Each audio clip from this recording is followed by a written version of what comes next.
Hi, everybody. Hi. Wow, that's great. Thank you. Thank you for being here tonight. So for those that don't know, my name is Stuart Schlossman, and I'm president and founder of MS Views and News. And we began this organization years ago.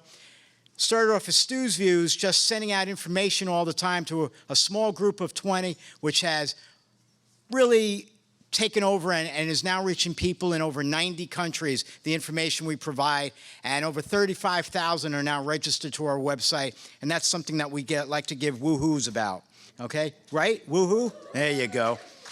All right. Before I get on babbling, first I want to thank tonight's sponsor of our program here tonight, and that is Teva Neuroscience, because without the dollars that we get from companies like Teva, we cannot do our programs. So I want to thank them, and I hope everybody does as well. Great, thank you. All right, so going a little bit further, tonight's program, I believe, was our 17th program of this year. Amazing, it's just June what? June 3rd?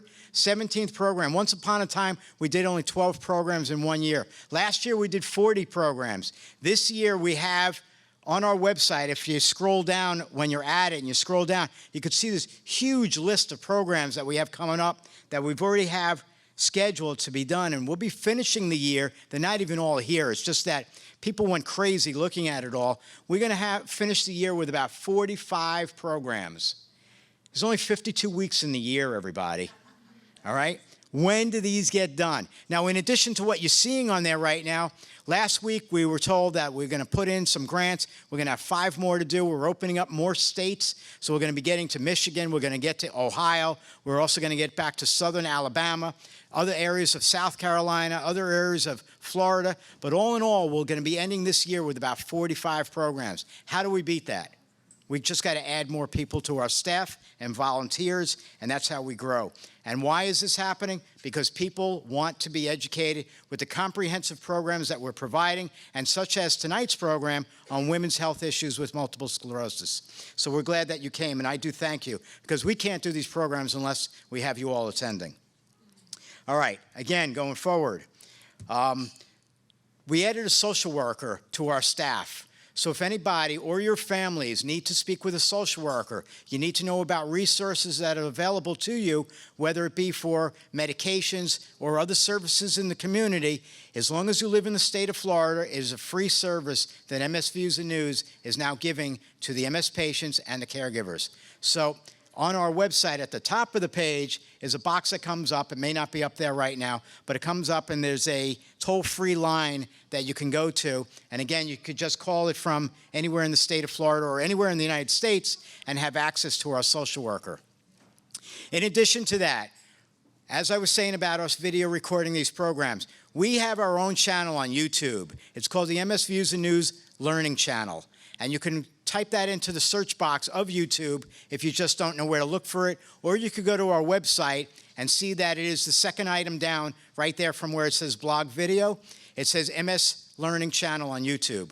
All right? So any programs that we've done in the past that we have video recorded, if you want to go there, you want to know about urology, it's there. You want to know about the impact of MS on the family, it's there. If you have cognitive problems, memory problems, bladder problems, this problem, that problem, anything to do with basically multiple sclerosis, we've already video recorded this at one of our programs. And we will continue to do this because there's always new information, new medications, and just the way our presenters give it to everybody a little bit differently. But again, we want you to know about this, so we're going to start blasting this. We're going to be providing certain flyers at a lot of our programs. I don't have enough tonight to give out, but if anybody wants to, just come over to me. If you cannot remember where it is on the website, again, it's a great resource. Use it for yourselves. Tell others that you know with multiple sclerosis about it, and let them know about it as well.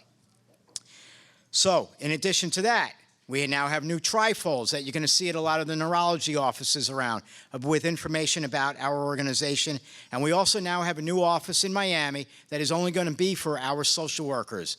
We have one social worker on staff. We will have interns working with her, and so we can expand eventually outside the state of Florida as well. This is just something that our organization wants to give back to the MS community. So again, it's there for you if you want to use it, and it's absolutely no cost.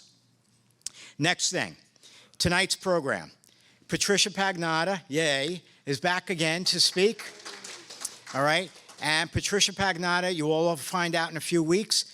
MS Views and News is beginning a medical advisory panel, and she is a co-director of that panel. And I want to thank her because she's going to be helping give us, she's going to help give us our organization, she's going to help give us direction and what we're going to do best for the medical community, and many more things, but I don't even know what they're going to do, but we'll learn about that in the near future. And her other co-director is Brian Steingo. And he's from Miami. He's a neurologist. We've had him up here to speak, and you all see and hear from him as well. If you watch the videos, you will see a lot of him, and you will see a lot of Patricia on there too. So, she's going to speak with you tonight about the women's issues associated with multiple sclerosis. After she speaks, please hold all your questions until after she speaks, and then we're going to do a Q&A. All right? During this Q&A, hopefully all the food will be served by then, but during the Q&A, all the men that are here tonight are going to be asked to leave the room so that the women can get personal, get intimate with each other, speak about certain things that they may not want to speak about in front of men, all right? So we have done this up and down the East Coast already. We did it in Jacksonville, Palm Beach. We did it in Fort Lauderdale, Miami. Now we're doing it here, and then we're going to take it up the west coast of Florida, and we're going to be doing Fort Myers, Sarasota, and we'll be finished with that series of programs. But tonight is going to be very special. After the Q&A, or depending on the food service, we might have to have our second speaker speak first, and that is Stacy Chad. She came here today from Vero Beach, and she's going to speak with you about something to do called bladder issues. Okay? I'm sure there are some of you in the room that might have interest in hearing what she has to say about this. So after all that is finished, after we get finished with both speakers and the Q&A, then I will be back in the room to do what we do at the end of every program. And that's those raffles, right? So I'm sure you'll all have a great time. But let's get started with this program. I want to thank Patricia for coming in today. Thank you again. Come on down. The floor is yours. Oh, you want to know something, everybody? Excuse me one second. Normally during Q&A, I'm running around the room with a microphone, but I think we're going to have Michelle Markman. She's somewhere around here, but she's going to run around the room with a microphone. Please wait until she gets to you with the microphone before you ask your question. Again, you will not be seen by the cameras. Your voice will be heard. If you do not want your voice recognizable to anybody, then, well, you live in a great climate to talk like Mickey Mouse or something. So just change your voice, all right? And either that, or if you do speak out of turn before the mic gets there, then Patricia will just have to repeat what you said, okay? Thank you. All right. Okay. All right, so I'm going to move around, and I've got a box here, so I'm told I can't leave the box. But so thank you, Stuart, for having me, and I hope that you find that this program is exciting. And so just so that you know, there is brand new information in this program. Many of you know that last week was the consortium meeting. That's the big multiple sclerosis meeting where we who take care of patients who have MS, nurses, physicians, physical therapists, occupational therapists, psychologists, everyone gets together. And so there's new information out of that meeting, and I did incorporate that into some of our slides tonight. Really tonight is about what women want to know. So I apologize to the men that are in the room. You might find this interesting. But we're going to talk about things like nutrition, intimacy, sex. We will spend a minute talking about current therapies, parenting, and the impact on family and self-care.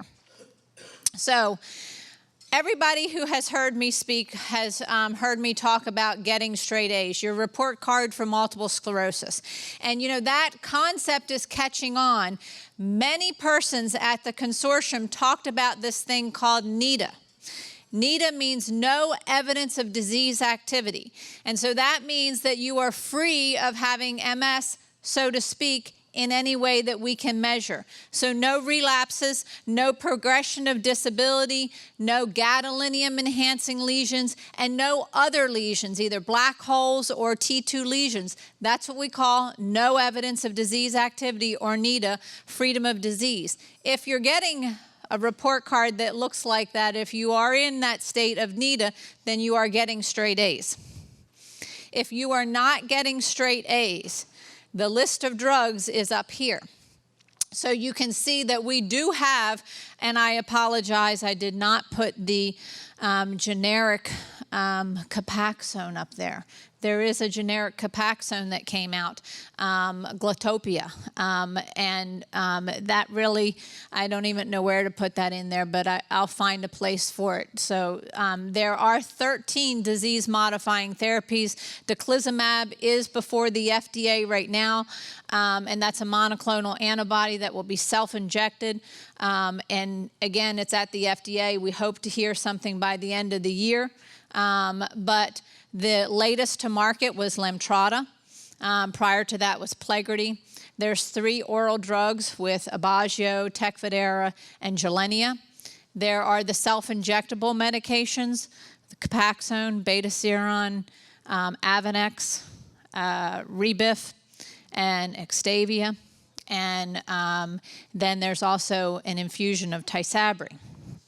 Does anybody have any burning questions? Because I did not want to talk about disease-modifying therapies. I want to put it up there, and I want persons to think about, if you're not getting straight A's, then you should be getting straight A's. If you're not getting straight A's and you're on one of these therapies, talk to your healthcare provider about, well, I'm not getting straight A's, and so what can I move to? Every disease-modifying drug comes with its own baggage. Good things and bad things. You're always weighing good things versus bad things. And one of the things that I ask my patients to consider, those bad things, the side effects of medications. Well, the other bad things is the side effects of multiple sclerosis. And I don't have multiple sclerosis, and so I only can tell patients about my experience treating persons with multiple sclerosis. But I think that progression of multiple sclerosis, disability and whatnot, can be very bad. So again, that's what you should be having a discussion with your healthcare provider about. I went through these disease-modifying therapies. The only one I didn't spend any time talking about, even out loud, was Novantrone. That's not used anymore. I don't know of anyone who's still prescribing Novantrone because of the significant cardiac risks and the lymphoma. So nobody's using that, but it is still FDA approved. So let's talk about self-care. Self-care is building resilience, which means having the right attitude, empowering yourself to be more than MS, redefining yourself, and having hope for a full life. Resilience is the ability of a strained body to recover its size and shape after deformation caused by compressive stress. It's the ability to recover from, adjust easily to misfortune or change. So what about MS threatens resilience? Well, the fact that this is a neurodegenerative condition that is a hallmark characterized by relapses and disability, right there, the fact that we don't diagnose persons and say you're going to stay the same the rest of your life. We hope that everyone lives in that world of NIDA, but again, that's not possible all the time, and so that mere thought of that threatens a person as possibly being resilient.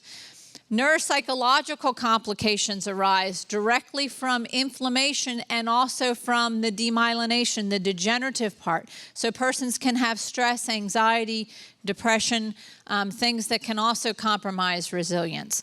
Again, thinking about this person's personal autonomy, independence, dignity, and future plans can be sometimes threatened by this disease. And so that is what, for some people, will threaten their ability to be resilient. Persons who have low resilience, there are neuropsychological features that sometimes will cause persons to have lower resilience. So the most common: anxiety, depression, cognitive impairment, irritability, and anger. So again, we're talking about self-care. If you have any of these things, then consider having them treated, because you want to be more resilient. You don't want to suffer. And there's no reason for persons that have these problems not to have them treated. Less common neuropsychological features would be disinhibition, psychosis, pure apathy, lack of desire, or behavioral disturbances. We very rarely see those things in multiple sclerosis. So what are strategies for building resilience? Well, stay hopeful. I don't know what more can bring hope than the first slide I put up with all those disease-modifying therapies. When you look at the fact that from 1993-4, when the first drug came out, to 2015, the amount of drugs we have and the amount of drugs we have in the pipeline for altering the course of multiple sclerosis. If you look at persons that are diagnosed now and compare them to persons who were diagnosed prior to disease-modifying therapy, it's very hopeful that persons will not be as disabled in this century going forward. We're also hopeful that we'll find a cure for MS. I believe in my lifetime that we will be closer, if not have a cure for multiple sclerosis, and I share that with my patients all the time. We are in phase 2, soon to be phase 3, have clinical trials looking at remyelination. So if we can't cure MS, we're getting closer to being able to repair the damage that is done by MS. So that, for me, is a reason for persons to be hopeful.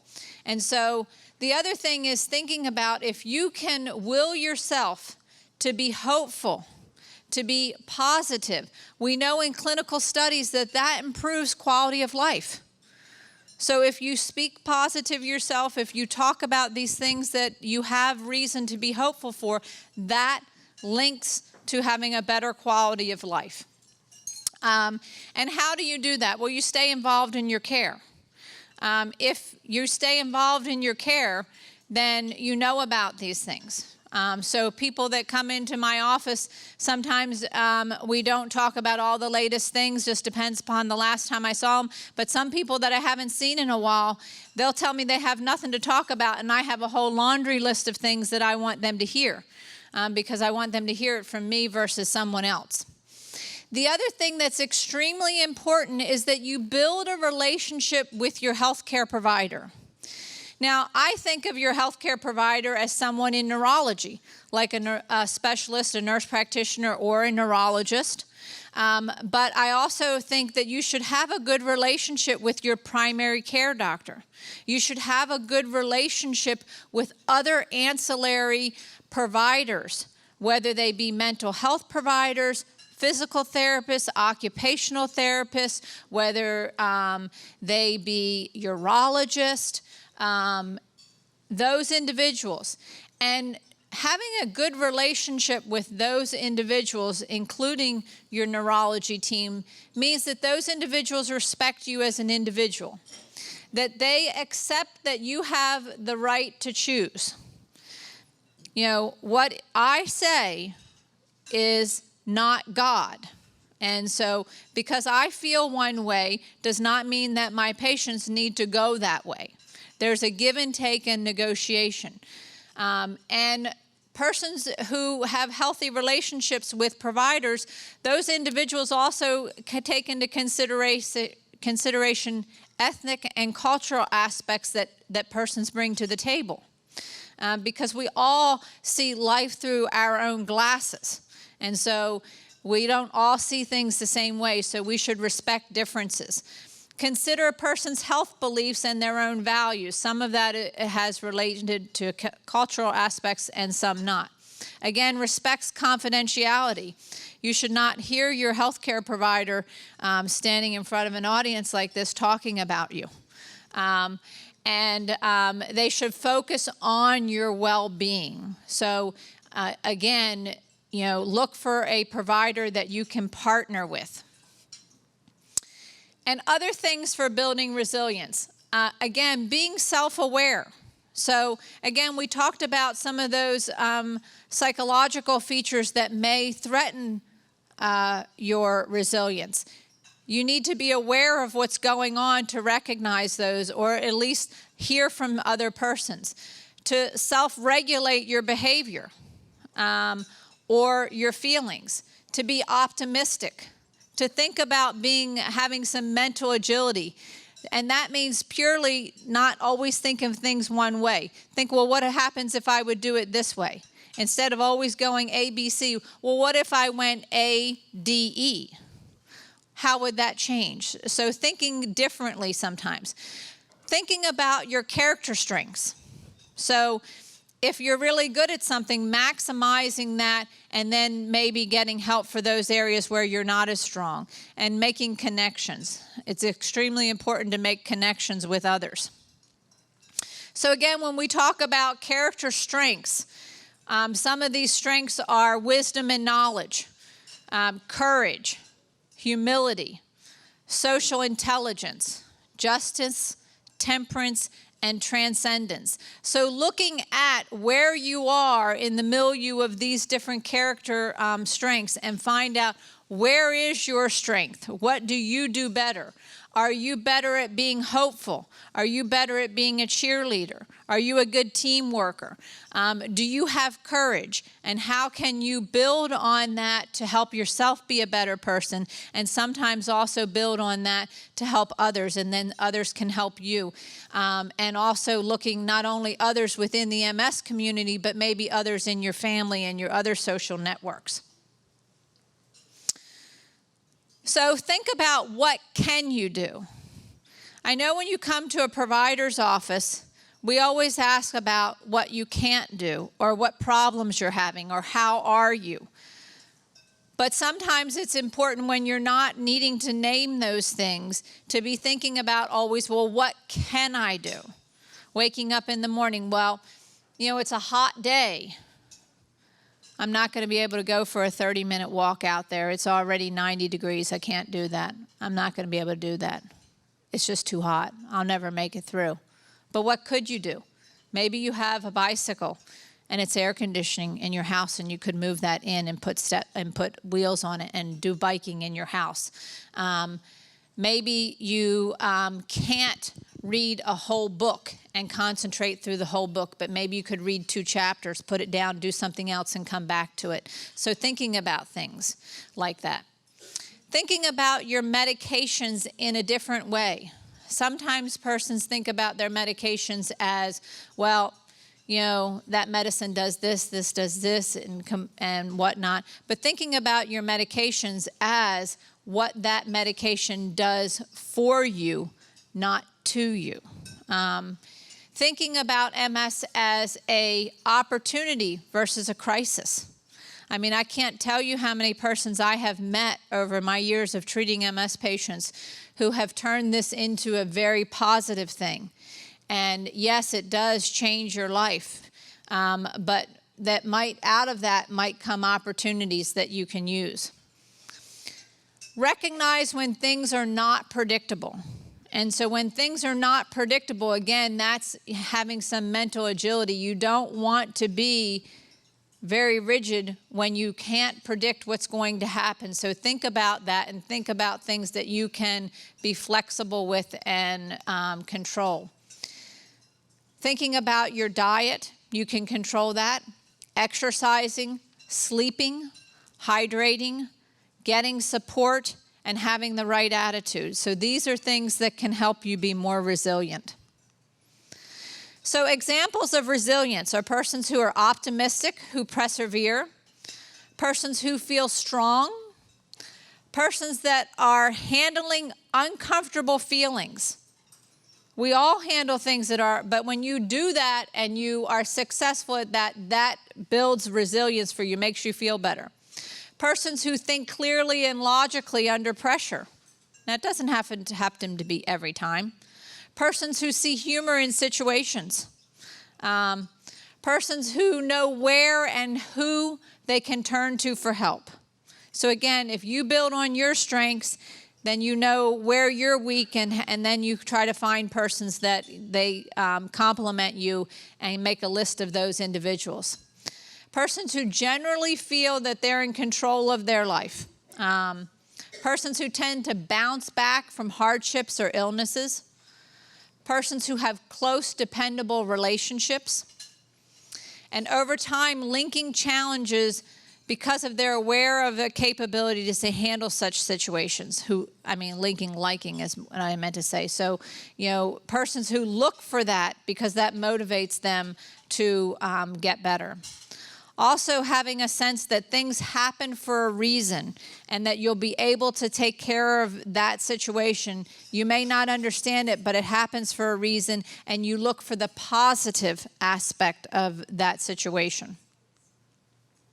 So now we're going to move to your general health. Changing channels. Regular health screenings. Again, this is focused on women for you men that are in the room. Breast cancer. So we should be aware of breast cancer. We should be doing self-examinations monthly. Be getting mammograms at least at the age of 40. Some people, depending upon history, family history, and whatnot, may be getting mammograms much earlier. Some persons who have had significant family history may also get BRCA testing. And I had several persons that I've heard since Angelina Jolie have been getting bilateral mastectomies because of their risk of cancer. So again, being aware of that. Cervical cancer should begin screening at the age of 21 and continue until 25 with Pap smears at least every 3 years. And at the age of 30 should also include HPV screening for at least every 5 years. Colon cancer starts at age 50 and typically to age 75, again, unless there's a significant family history that changes and would alter that. Persons who osteoporosis screening. The recommendations start at 65. But I tell MS patients, depending upon your use of steroids in the past, that may start as early as 40 or even earlier if you have lots of steroids and a significant family history. So osteoporosis, we know, is something that we can improve if we know about it. So again, screening for that. Hepatitis C, you should have that checked at least once a year and repeat depending upon at least once, and then repeat depending upon your risk factors. So everybody going to school in the last decade, it would have been required that you have that done. But if you've been out of school for a decade, then you probably haven't had it done. But your primary care doctor should be making sure that you've at least been tested once. And if you're doing self-injections or you're getting IV infusions, despite that, there's no noted risk of hepatitis C in any of the MS studies, I would still recommend persons are getting hepatitis C checking anytime that you are potentially exposing your skin to breaks with needles in any way. HIV testing should be done at least once, and then depending upon your history, you may need to have that retested. And so that's something, again, talking to your healthcare provider about.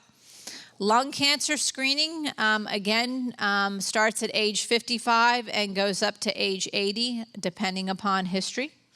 So if you have a strong family history or you a heavy smoker and have certain symptoms, you may be getting screening for lung cancer much early. I hope that there's not a smoker in the room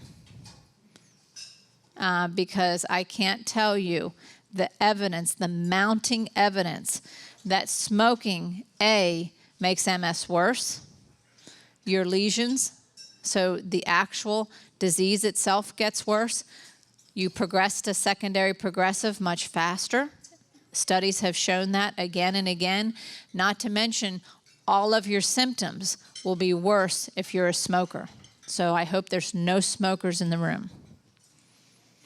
All right, so other routine health screenings. Annual screenings should include depression, whether you're an MS patient or not, diabetes, high blood pressure, high cholesterol, obesity, sexually transmitted diseases, and immunizations. So every year, this is a reason why you need to see your primary care doctor for these things. Other routine health screenings for vaccinations. And so nobody, please don't think you've got optic neuritis looking at this. You can't see it. There's no way. It's all blurred. You will not be able to see that. It's just a copy, a picture screen from the CDC. The things that are in red. So the varicella vaccine is one that is the shingles vaccine. It is a live virus. And measles, mumps, and rubella is also a live virus. And so we don't typically ask MS patients to get live viruses. There are some of the disease-modifying therapies that it is recommended that persons who, if they're going to go on those therapies, be screened and potentially get the varicella vaccine if they have never had or been exposed to chickenpox. Now, the data for persons who have never had an outbreak of chickenpox and do test negative for no exposure is minimal. So I don't know the exact number, but I would venture to say that only 25% of persons who claim to have no exposure will ever come up being negative, because most persons, despite that they may not have had the chickenpox, will have been exposed, and then their body will have developed that antibody that says that they have seen that before and can recognize it again. But if you have to have any vaccines, again, if they're live viruses, you need to really take a step back and say, whoa, do I really need that? Is it really important? Because that could trigger an MS relapse. So that's the caution there. So let's talk about your psychological health. So spirituality is one of the things that we know can help psychological health. And spirituality is something different for everyone. For some people, it's participating in an organized religion. And that would be things like going to church, a synagogue, a mosque, something of that. For other people, it's much different. It's a personal thing. It's being in touch with the spiritual side through prayer, yoga, meditation, quiet reflections, walks. Whatever your spirituality is, we know that spirituality is proven to help persons with their psychological health. In many chronic illnesses, not just multiple sclerosis, there have been studies that have shown that persons that report higher spirituality also report higher quality of life scales. In May of 2004, there was a Gallup poll looking at individuals, and 55% of Americans said that religion was very important in their lives. 29% of persons said fairly important. And religion and spirituality has been credited with providing a profound psychological comfort to persons when they're sick. And we know that. And we know that there have been studies that have shown this in multiple sclerosis. Persons who not only is their quality of life better, but when we look at persons who report on self-reported disability scores. There was a study done in the early 90s where a healthcare provider did an EDSS score. That's your expanded disability score, all those scores that are done in clinical studies. And then a patient then performed their own patient disease modifying step. And so a PDSS. And so they answered some of the same questions that would be evaluated on an EDSS. Then they also did surveys of spirituality.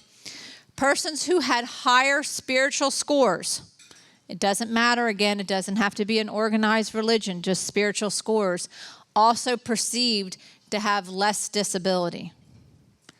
I don't know what speaks more to having resilience and having a stronger self-worth than if I think a person has a certain disability, yet they think their disability is less. That screams volumes to ability to cope. And so I challenge persons to give some consideration to that. The other thing is we know, again, the majority of Americans believe in a higher being. So whether, that's a little bit different than the poll, but believe in something higher than ourselves. Interesting enough, 3/4 of healthcare providers believe that faith can help persons recover from illness. Most healthcare providers believe that faith will help persons with chronic illnesses live better. So again, this is not something you need to hide from your healthcare provider. And again, looking for a healthcare provider, this is a person that you should be looking at that can value your sense of spirituality and nurture that in you, because we know that it's meaningful to individuals. All right, now flipping topics again, self-care, nutrition. So we're going to talk about what nutrition is, what a healthy diet is. We're going to talk about some common myths and what research has been done. So nutrition is nourishment. It's the food that's required for us to stay alive. It's the consumption and utilization of food to maintain optimal health. And so what is a healthy diet? Persons have all kinds of thought about what healthy diets are. Some people think it's about counting calories. Some people think it's about just not running through the McDonald's drive-through.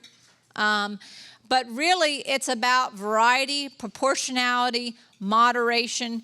And in variety, you're looking at all of those things and the food chain. And so my pyramid.gov has an excellent tutorial on what is considered a healthy diet, what are proportions that persons should have. So I challenge persons, if you don't know what is a good thing to eat or proportions that are good for you, check that out. So common myths.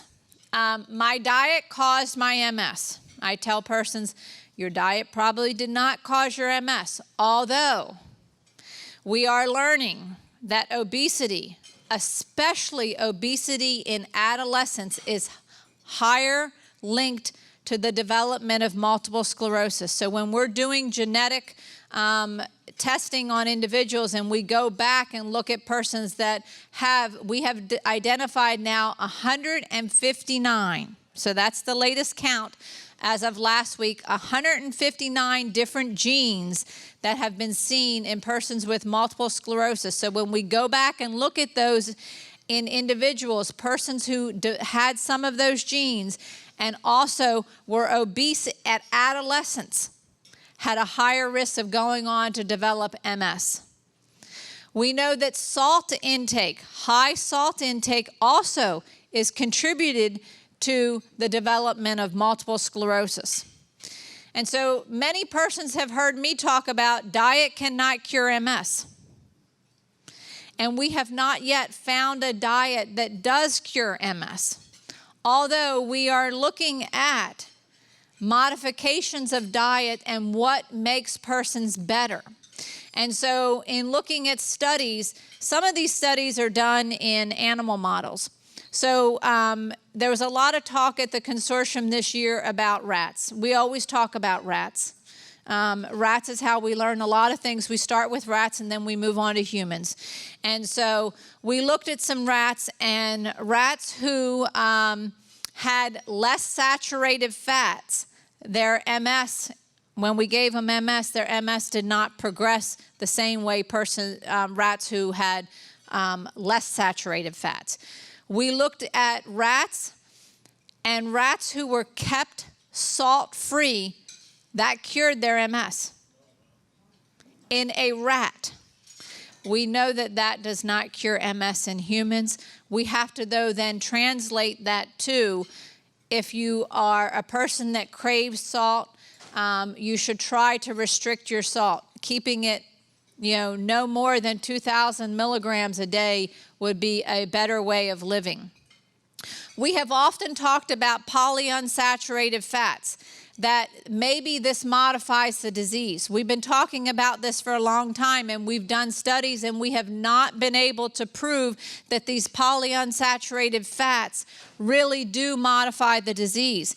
But teasing out some of those studies, we have seen that possibly in the first 2 years of diagnosis of multiple sclerosis, persons who eat more polyunsaturated fats than saturated fats might have less relapses. So that's something to consider.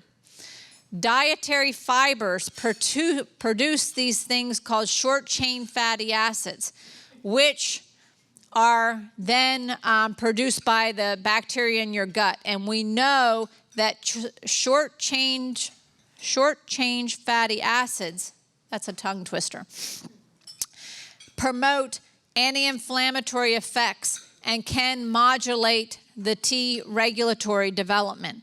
So again, in rats, we've seen that have a dramatic effect on their progression of MS. And so we're working on trying to replicate that in human studies. The other thing is we know in rats that calorie restriction has gone on to create an anti-inflammatory state. And so there has been at least one study that was presented at the consortium looking at individuals who had calorie restrictions. And so they went on fasting days. And so this study looked at individuals who fasted every other day. It wasn't a long enough study to prove anything, although persons who were in that study did report having a better quality of life. I'm not promoting persons to go out there and starve themselves. I'm just saying that this is what we are looking at. So I don't believe that there is a diet that is going to cure MS, but I do believe, and I've told persons as long as I can remember, that a healthy diet will promote a better way of dealing with MS. Because if you think about the fact that there are other comorbidities that are going to happen, some people are diagnosed with MS when they're in their 20s. And you know, if you've got not too bad of genes in your 20s, most of us are pretty healthy. You know, some people are not healthy in their 20s, but the majority of individuals in your 20s, you're pretty healthy. Most people don't start getting chronic illnesses until 40 and beyond. So usually that time is you're pretty healthy. If you start having chronic diseases, diabetes, hypertension, strokes, heart attacks, that's going to make it much more difficult for you to deal with MS. What contributes to all of those things? A bad diet. So again, food for thought.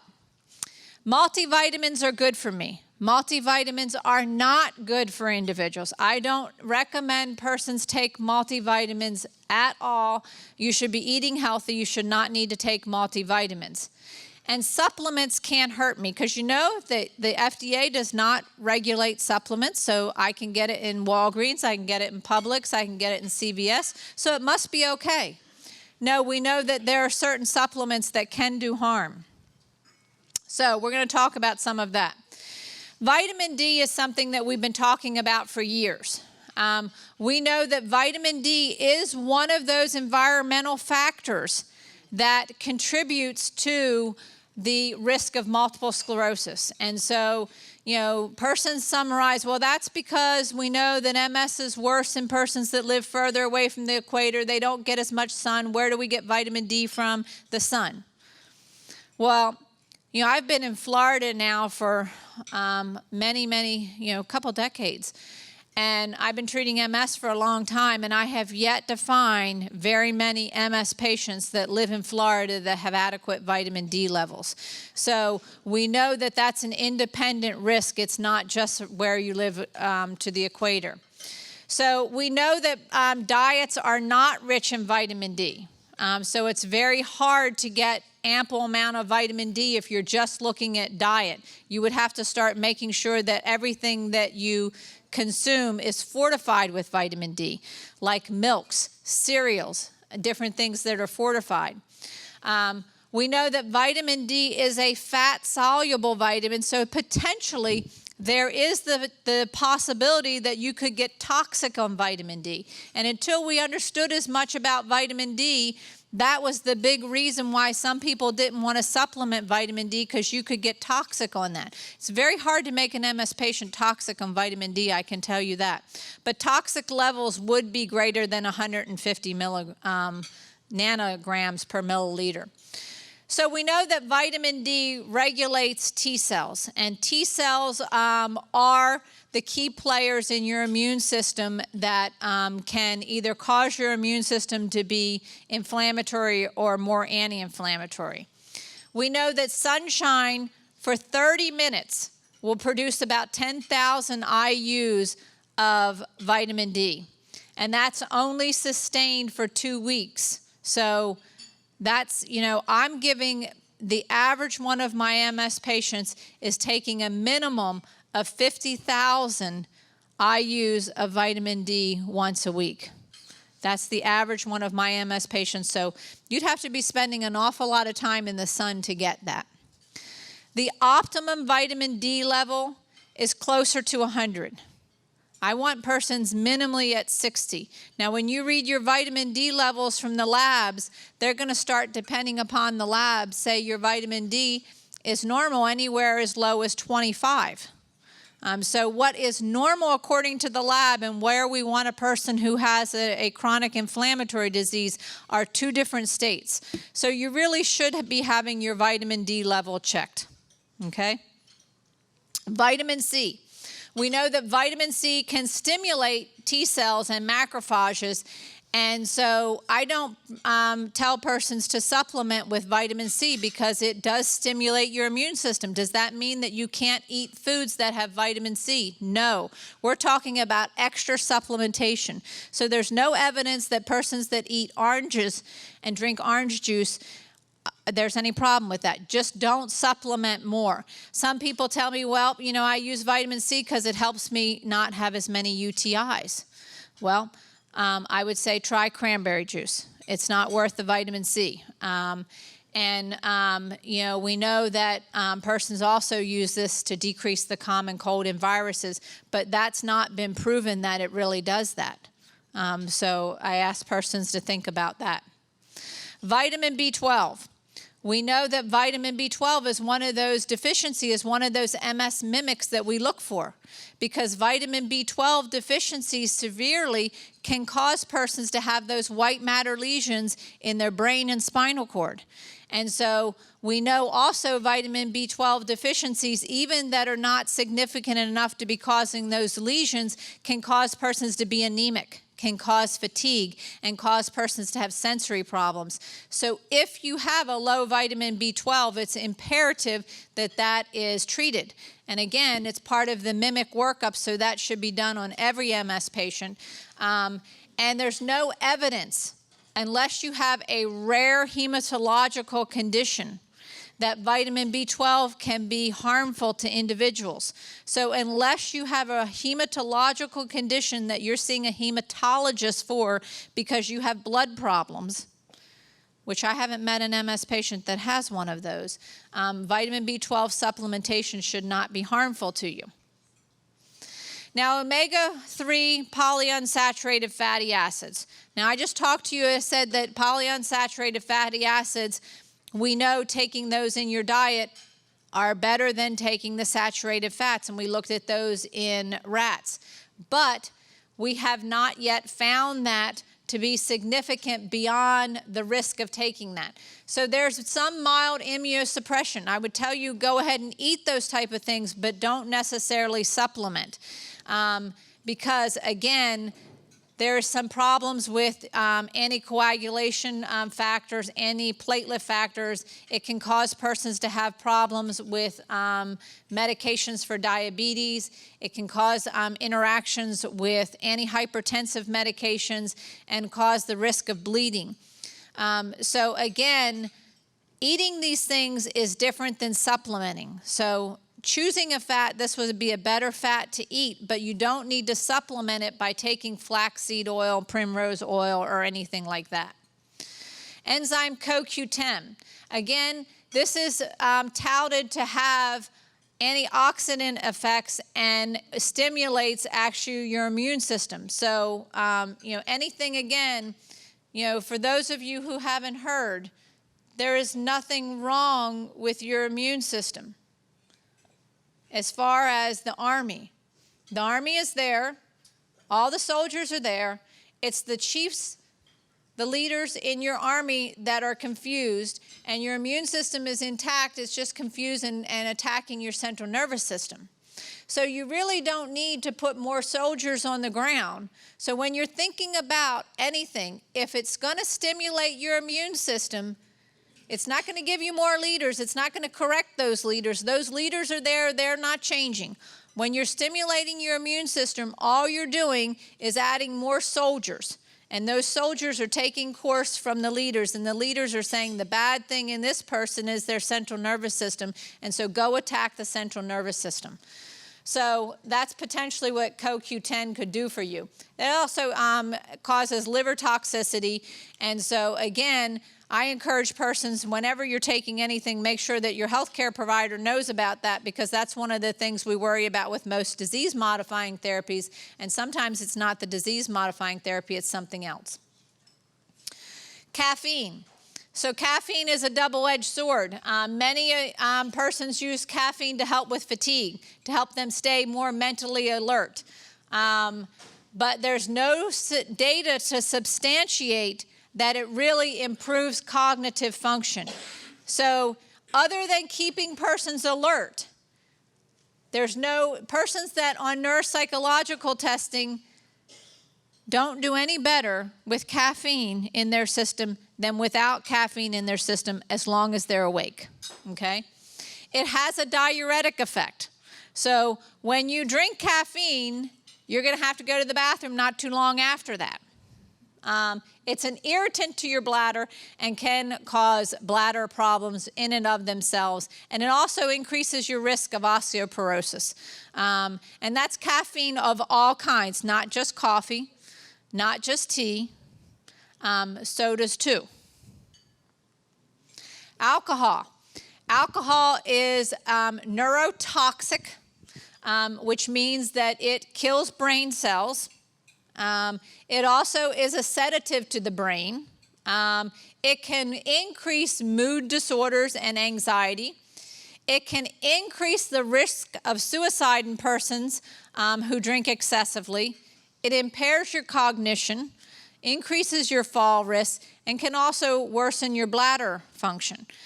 So is it possible that you could have a drink or two? I'm not telling persons they can't ever drink, but I'm telling you that it doesn't do anything good for you. And if you especially if you have some weight issues, do you need to spare your calories there? So use alcohol if you're going to, in moderation and in safe places. If you have any walking difficulty, please do not be drinking alcohol out in public unless you have someone there to walk with you and be careful with you, because the likelihood that you're going to fall is high. All right, now we're going on to intimacy and sex. Okay, so sexuality is more than sexual function. It's an ever-changing lived experience and is always affected by the manner in which we view ourselves and our bodies, associated constantly with the changing social and cultural influences. That's a mouthful, but that's how we define sexuality. So intimacy, what does it mean? It can mean sex, love, caring and being cared for, sensuality, relating, intercourse, empathy, protecting, conversation, touching, looking, being honest, body language, to want, to understand, commitment, and to accept. So these are all things that are part of being intimate. What is sexual dysfunction? The first thing I want to read to you is the purple box there. Symptoms must be distressful to you, the person who believes that they might have sexual dysfunction, to be considered dysfunctional. So if you perceive yourself to have any of these problems, then it's sexual dysfunction. If I read these problems to you and you don't perceive that to be a problem, then it's not sexual dysfunction. So the problems with sexual dysfunction can be characterized by desire, lack of interest, arousal, meaning that your body doesn't feel the response to sexual stimulation or you can't keep up with it, orgasmal problems, meaning that you can't reach orgasm, or sexual pain, and that can be associated with multiple sclerosis and also many other conditions. So conditions that may also affect sexual function. It's not just MS. So if we polled persons in the world and we went to any other chronic disease state, sexual dysfunction happens a lot. That's why you see all the commercials for all these things. Because if it was only happened to persons that had this rare disease of MS, there would not be all those commercials out there.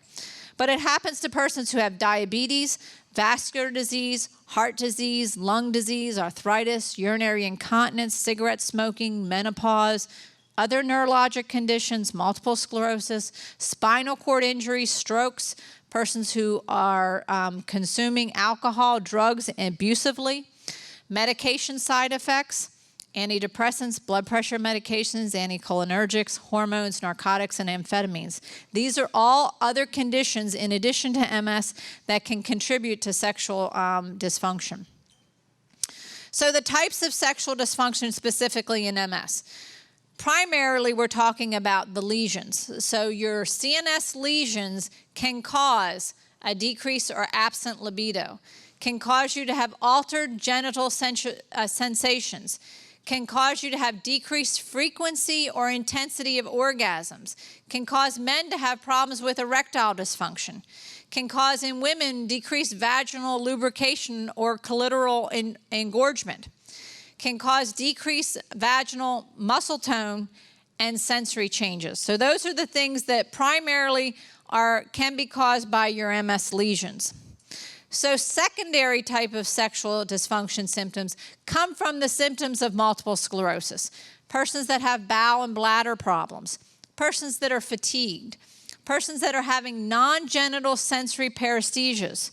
So if you're having pain in your legs, your arms, persons that are having problems with spasticity, decreased non-genital muscle tone, persons that are having cognitive impairments, tremors, or pain. Tertiary symptoms of sexual dysfunction are really talking about psychological factors. So feelings of related to your disability. So feeling unattractive, feeling that sexuality can't be a part of your life with MS, or not wanting to communicate with your partner. And these things happen, again, in all those other medical conditions that I talked about. These are not exclusive. These tertiary symptoms are not exclusive to just MS. And you know what? They're not even exclusive to persons other than the comment about sexuality in MS. They're not exclusive to persons that have medical conditions, because there's some very, very healthy individuals that still experience sexual dysfunction related to tertiary. So, again, it's worth treating. So medical management of sexual dysfunction in women. Again, this is a women talk. So there are the PDE5 inhibitors, things like Viagra and Cialis, that have been used in women with some success. And right now, sitting at the FDA's door is a drug called filibusterine. This is a drug that is used for hypoactive sexual desire disorder. So this is for women who are premenopausal, and because of a neurologic condition, have no desire to participate in sexual activity. And so this helps restore the prefrontal cortex control over the brain's motivation, rewards, structures, enabling a person to have sexual desire. So there have been lots of studies with this drug. Again, it is before the FDA. I anticipate that this will be something that will be coming out in the next 6 months. And where are you going to get this? Again, this is for persons who have neurologic problems. Eventually, I'm sure it will get to the masses, but you're going to have to get this in a neurology office. So I don't anticipate that you're going to be getting this in your primary care doctor's office. There's other medications that we can use to help persons with sexual dysfunction. Believe it or not, some of these older anti-seizure medicines, phenytoin and carbazepine, have been helpful to some women. There's clitoral vacuum pumps that can help with arousal. Vibrators, sexual aids, can also help. Using water-soluble lubricants and Kegel exercises. So these are things that we can do to help. There's another thing that's very common in persons who go for counseling and to work out. This is an exercise called body mapping. And so this is an exercise that can be done independently, or you can do as a couple. But the goal is to get in a safe, comfortable environment, setting, temperature, everything just right. You take off your clothing and you systematically start touching from head all the way down. And the goal of this is to figure out where your spots of arousal are and where your spots of displeasure are. And so again, you know, some people are not comfortable doing this with their partner initially. Some people aren't comfortable doing it by themselves. Depending upon where you are, again, communication is extremely important. So if you're doing this with someone, the goal is that you're communicating as you're going through this. Oh, that feels good. No, that doesn't feel good. Well, I'm not so sure. And then you vary how the touch is, the pressure, the speed, the pattern. The whole goal is to figure out what works and what doesn't work, so that then it's like figuring out a map of your body. You know, not everybody has the same zones of comfort, and that changes with your MS. So the goal is here to figure out what those areas are. The goal is not to have an orgasm. So this truly is just mapping, just figuring out what works and what doesn't work. This is not the desire. The goal is not to perform the act, but to map out the territory and figure out, well, what does and what doesn't. And so that's why some people will wind up doing this without their partner prior to doing it with their partner. So other problems that happen for MS patients is managing attention and concentration impairments. So you have to create a stimulus-saturated, minimally distracting environment. And so, you know, again, communication is important. And then if for some reason you get distracted, you have to develop these re-entry rituals, because distraction can occur. And so again, communication, knowing that about yourself, and then finding a way to get back into that moment so that you don't get lost and are off somewhere else, and nothing's going to work if you're not there in the moment. Addressing interfering thoughts and interruptions. Learning how to alter the pace of sexual touching and communication when distraction occurs.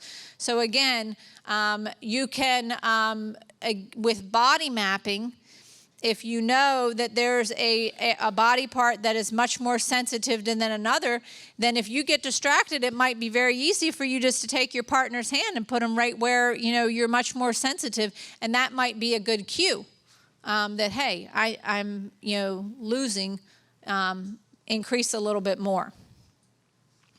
So how do you talk about sex? For some people, it's very difficult.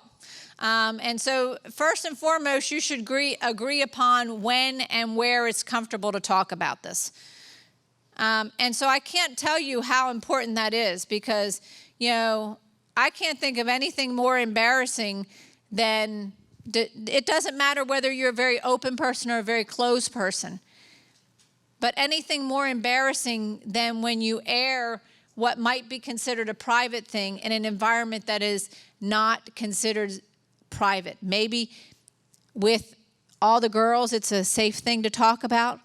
But when your spouse or your significant other walks in the room and the girls are talking about it, it might not feel that way when your other walks in the room, and vice versa. When all the guys are talking about it and helping one another out, if you're walking the room and you overhear them talking about that, that might not feel good.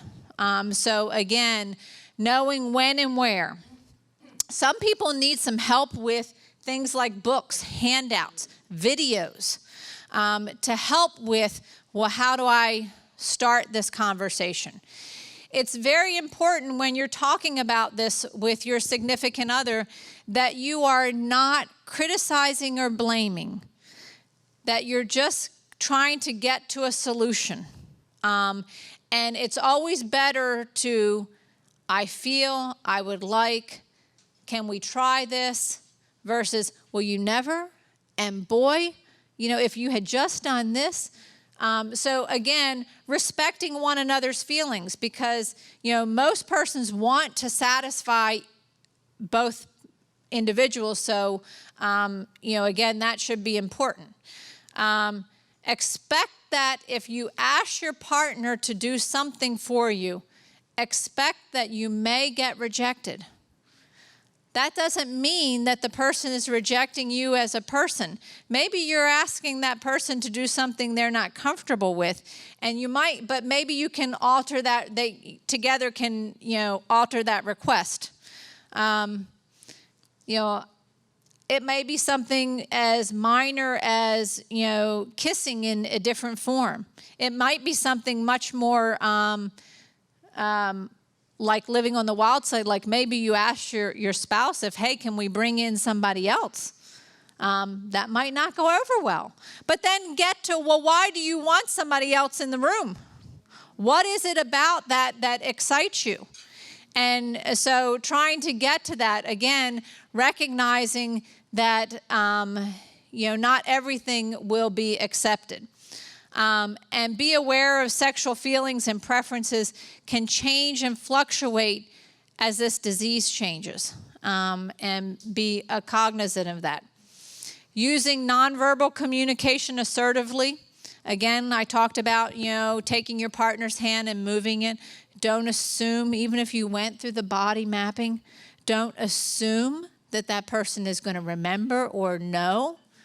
It goes for the person who has MS and the person who does not. If you want to have a good experience, then you work together. Don't expect that your partner is going to do anything unless you explicitly ask for them. So there's no mind reading. Again, there's no assumption that, well, we did all that and he should know it, and so I should just be able to be right here and he's going to know exactly what to do. It doesn't work that way. And don't expect perfection. Again, part of the experience should be enjoying the process. And so don't expect perfection. And relish those times where you got near and learned from those and moved forward. So there are recommended books. And, in this day of internet and whatnot and Amazon and all these other places, you can get a lot of these things delivered right to your house. You don't have to go to a store. You don't have to go to the library. And many times they'll send them to you in a way that if you don't want your postman to know that you can get it that way. Sometimes you can get them on your Kindle or your other. So again, another way. And, then you can read them in the airport. Or you could read them in the doctor's office, because if it's on your Kindle, nobody knows. You don't have to have a book cover. So Resurrecting Sex by Dr. Scharf, and also Hot Monogamy, Essential Steps to More Passionate, Intimate Lovemaking by Patricia Love and Joe Robinson are of the top list from psychologists who do sexual counseling with individuals. Okay, so now we're going to move on to relationships. Deep breath. All right. The first thing I want to talk about is to disclose or not disclose. That is still a hot topic, not only for persons who are working, but persons who are not working. And just have interactions with other individuals. And this varies from person to person. You know, when you're dating someone, when should you tell them that you have MS? Some people feel like they need to tell them the first time they meet them or even before they meet them. Some people don't feel like they ever need to tell them. So again, you know, most people try to think about, you know, maybe possibly if it, you know, becomes a little more than casual. At work, many things change. So at work, you have to consider, A, is my MS affecting what I do? And if it is, then how does that affect my coworkers? And so depending upon what you do will significantly impair your decision whether you do or don't disclose. The other thing is also depends upon your work environment. Are you in a small company where there's only 5 people that are working there? Or are you in a highly competitive corporate environment where you know, the slightest little thing could either give you an edge up or give you an edge way down to the bottom? And so again, you have to consider all those things. The thing is, once you tell, you can't take it back. And you have to be careful if you want to disclose to a few people, you have to be careful that those individuals are going to maintain your confidence. So if you choose at work that you want to tell Sally, make sure if you don't want everybody else to know that Sally is somebody that you can rely on, that she's not going to run around and tell somebody else, and make sure that Sally is not in an environment where Sally's competing potentially for the next job that you may be competing for. So just be very careful about that. Always present it in a positive manner. So if you're going to tell persons that you have MS, tell a person in the best way that you can. You want that person to know why. Why do you want them to know? You want them to better understand what MS is, because if you just tell persons, well, I have MS, again, this is a rare disease. A lot of people don't know what that means, and they're not going to know what to say to you. Think about a good way to deliver that. So it might not be something that you talk about at the last 5 minutes of your interaction with somebody. Oh, by the way, I have MS, and then walk out of the room. And again, be careful and anticipate the response that you might get. So, you know, think that through before you decide whether you're going to tell someone. Again, but you should be telling someone in a mechanism that is going to be beneficial for you. Parenting and the impact on family. The goal here is to maintain health and balance and active communication. MS affects you. Anything that affects you is going to affect those that are close around you. One of the things I wanted to talk about is pregnancy. And I tell all of my women who are fertile or in that age group that they could be, MS does not affect your fertility. There have been no studies that prove that MS has any effect on your fertility. So if you were not fertile, MS did not cause that. If you are exceptionally fertile, guess what? MS is not going to cause you to be less fertile. So you have to think about that when you think about decision making in whether or not you are going to you be using protective mechanisms. You have to think about that, you know, when you're talking about the drugs that you're going to be on. And so there is not a disease-modifying drug that is approved during pregnancy.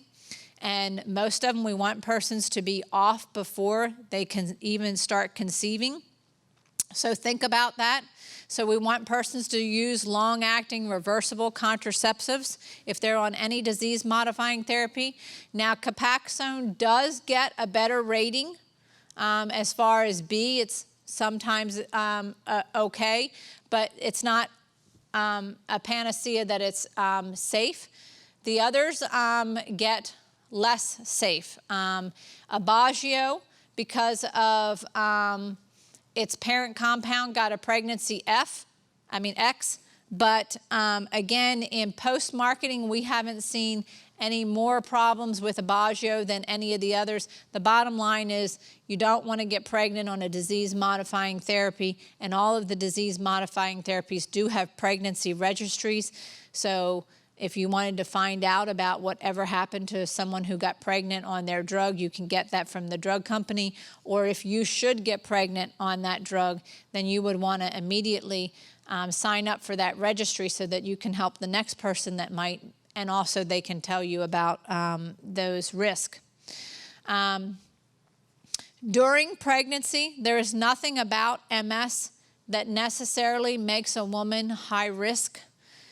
This was another thing that was highly debated at the CMSC, because most OBs are going to automatically make a person who has MS a high-risk patient because they're fearful about the MS disease itself. Not that having MS is going to put you at higher risk for having any birth defects, but they're worried about the patient.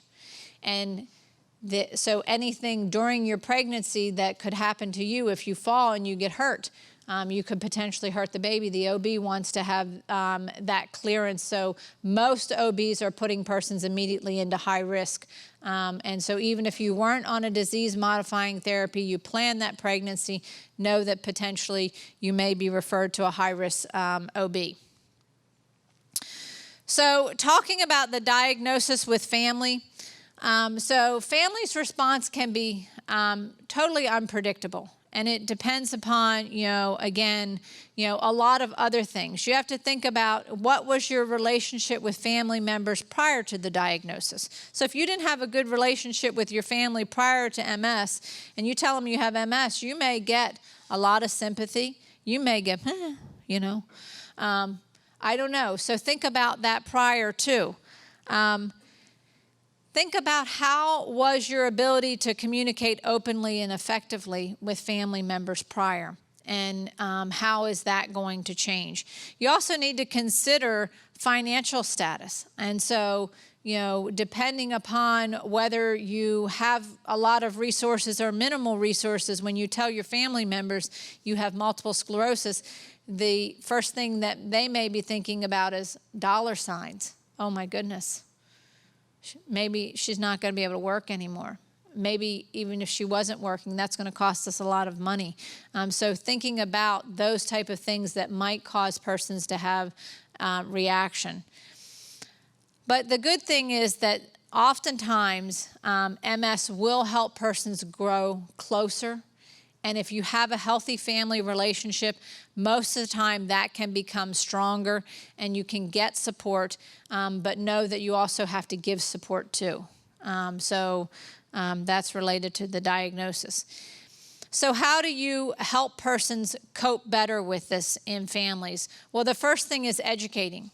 Because you had to educate yourself when you had MS, you have to, educate family members. And so organizations like MS News and Views is a good way to help educate family members because, again, all of these or many of these are on YouTube, so you can just send your family members to YouTube and there are things there. Make sure that you're sharing feelings and struggles. You can't assume that your family understands what you're going through. I have done multiple exercises where I have simulated the symptoms of multiple sclerosis for persons who don't have MS. And especially some of those things that are invisible symptoms. It is amazing how some family members had no clue. I mean, how many in the room have ever experienced something and then when they then can relate to someone else that experienced that? I mean, we've all had something. Those of us who have had children. Well, having children was different talking about it before you had a child, and then after you had a child, it's much different. You can connect with persons who are pregnant in a much different way. The same thing if you've ever had an injury, if you've ever had a chronic disease, you're able to connect in a different way. So again, be willing to share. You can't assume that people know because they don't. Setting realistic goals and expectations. Again, for you and for family, you can't expect that family members are all of a sudden going to do everything for you. That's not realistic. But talking about goals and expectations and being realistic with that way. Getting outside help. So sometimes it's important, especially depending upon how that conversation goes and maybe how your family relationships were before. You might need the help of a support group. You might need clergy. You might need even professional counseling. If you need help, get it. If you need physical help, obviously you're going to get that. So if you need any help with coping mechanisms, make sure that you get that. Make sure that you are talking about your finances and looking for financial resources. I tell persons free is a good word. I like free. I go to Publix, buy one, get one free. I'm all over that. So the same thing in MS. There's a lot of things that are free to you. So make sure that you know about those resources that are free.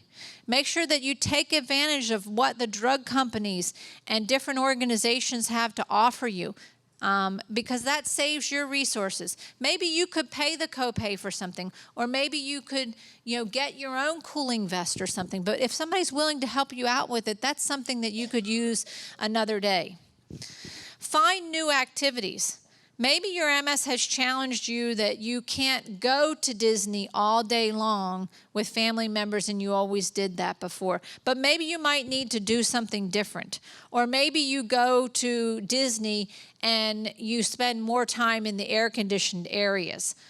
So it's important to be thinking about new activities and constantly looking at ways that you spend family time, because you need to spend family time. You don't want to say, well, I can't because of my MS, so I'm not going to do that. Find a way to be able to do that. But there are some things that you may not be able to do, so finding new things that you can do. Make sure that you reassure family members how important they are to you. And again, they'll probably be doing the same when you're affirmating them. They're going to give you affirmation. So that's extremely important, that you don't come into the shell, well, it's all about me and it's all about me. Please make sure that you reaffirm family members, because that's going to reaffirm you. Family member roles have changed over the years. We know that families are much different these days than they have been stereotypically in the past, and that can evolve and change as persons with not only life changes in work and whatnot, but as diseases happen. So be flexible to that. Be flexible to allowing those roles to be altered. Maybe you do something different because that's something, again, you're looking at your strengths. I'm going to do this, and then you're going to do that. So negotiate that with your family. The most important thing is communication. You have to have open and honest communication and discuss situations. Talk about the things that work well, the things that didn't work so well. Looking at, everything, kind of strategizing things. And eventually things will become easier and you might not need to do that, but you may go back to the drawing board of doing that to make sure that you're negotiating, and things are always a win-win. It's not all about me who has MS, or it's not never about me that has MS. It's a win-win for both individuals. So children's reaction to MS. Children can be angry, they can be fearful, they can be embarrassed, they can be guilty, they feel sad, resentment, depression, and helplessness. We know that all these things have been reported.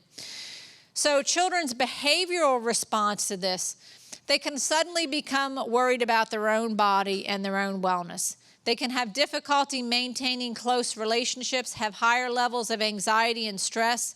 They can have false maturity, so they act like, or they try to go up too quickly. They start behaving bad. They lie to friends about their parents' illnesses. They may regress and start doing things that they were doing when they were younger, temper tantrums. They may wait till the last minute, the end of the day, and ask you to start helping them with homework. They may have poor performance in school, and they may go on to have bedwetting, nightmares, and trouble falling asleep. So when do you think that you need to get professional help? So if your child has depression, has severe or chronic behavior problems, usually things that are happening more than a month, especially with sleeping problems, they have loss of appetite or sudden increase in their appetite, they lose interest in school or extracurricular activities, or start having severe mood swings and personality changes, please get professional help for them. Children commonly ask these questions. If you have MS, does that mean I'm going to get it? So in identical twins, there's only a 25% increased risk that the identical twin is going to get MS. So if I had MS and I said to my child asked me this question, well, your risk of getting MS is about 3 to 4%. And the risk of getting MS in the general population is about 1%. So it is a little bit higher, but it doesn't mean you're automatically going to get MS. Will your symptoms get worse? So they hear from us this is a chronic degenerative disease, and the best way to answer that is, I don't know. I'm doing everything I can to help my disease. May possibly, but it may not. I don't know. We're battling this, and tell them about what you're doing. Why is there no cure? Because, you know, for kids sometimes there's a pill for everything. Why is there no cure? Well, we're working towards that. So again, educate them. Are you going to die? Very rarely does MS kill persons, so I think that you should be self-assured to tell them, no, I'm not going to die. But again, these are opportunities to educate, opportunities to have communication. When children ask questions like this, sometimes they're not looking for an answer to that question.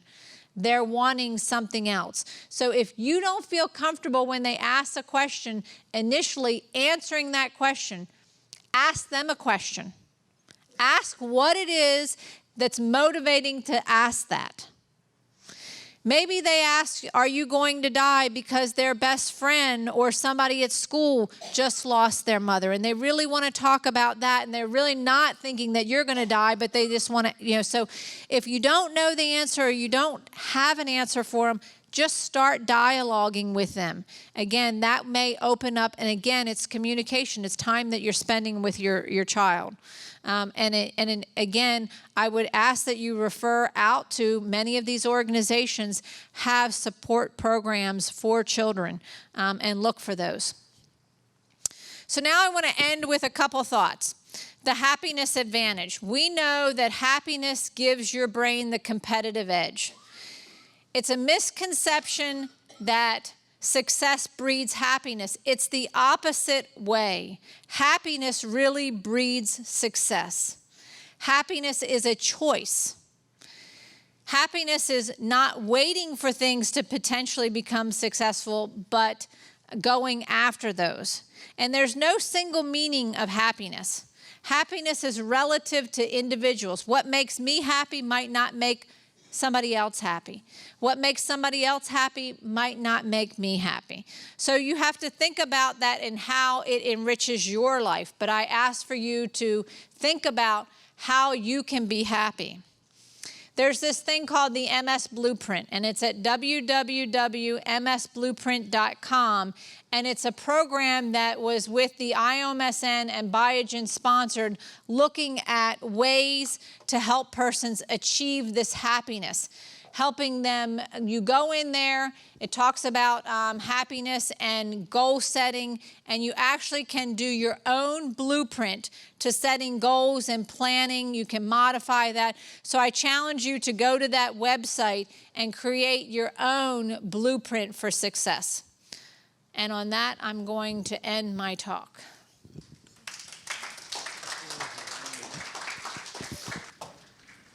Okay, any question you want to ask? Let's have a party.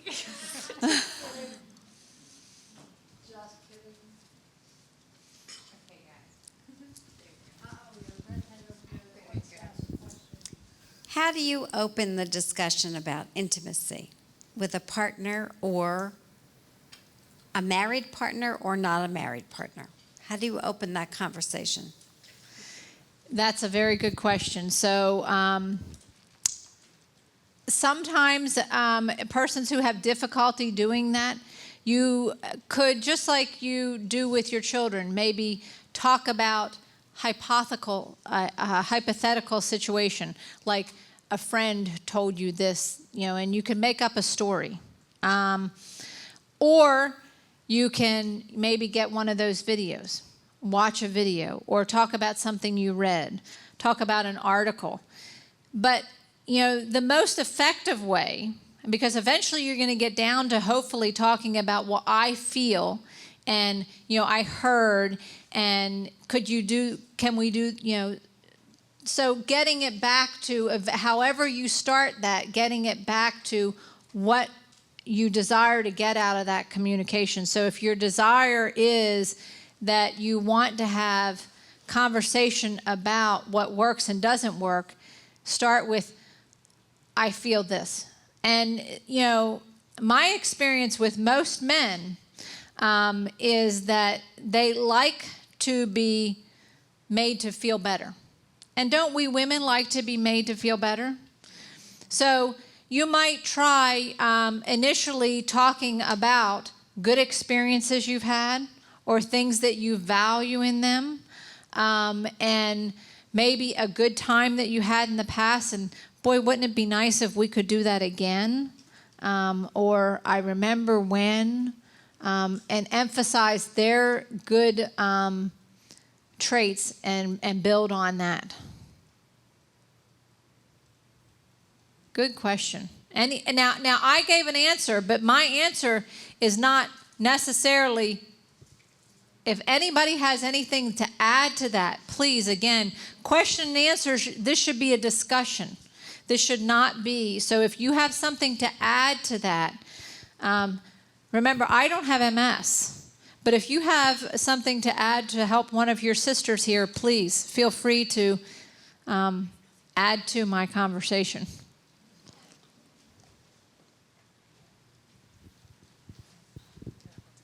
Oh, I get the mic. I know, I just had a reunion a month ago, met somebody there, and around people I was fine, but then when I was with them by myself, I just didn't feel like a whole person with the cane and everything else and not being able to walk real well. How do you get over all that? So those are feelings, those are really, again, tertiary feelings. And so how you get over that sometimes is counseling. Again, positive self-talk. We all bring something good to this world. And maybe it's sometimes easier to see when you're in a group of individuals versus when you're independent and you're thinking about, well, man, I wish I was, 10 pounds lighter. I got a lot of stomach here. My hair, I've got, roots here. I really, I'm not Angela Jolie. I don't look like, So, again, telling yourself good things. That person would not be in that room with you if they didn't see good things in you.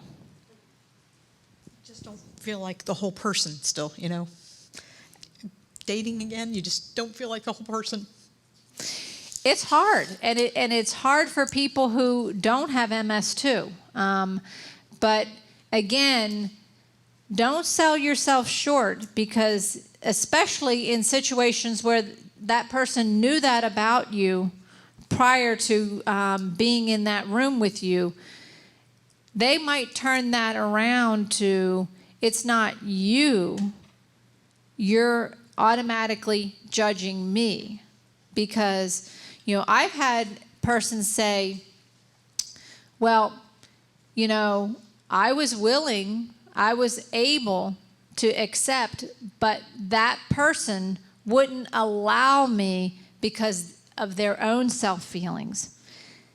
So, again, in that situation, I think that counseling may be something that might be very helpful for you, because you need to, again, recognize the beauty that you have and the attributes that you have to offer to that individual. And you may need, when you're in that room alone, be playing that recorder in your mind. I am good. These are my good things. And, put yourself in the most positive, so until you become more comfortable, you might not want to be going alone in places where you're not as comfortable, like having to go walking somewhere. Maybe going to a movie would be better, or doing something, going out to dinner or something like that, versus, well, I'm going to go to SeaWorld with this individual. Guys, you're not a quiet group. I know better.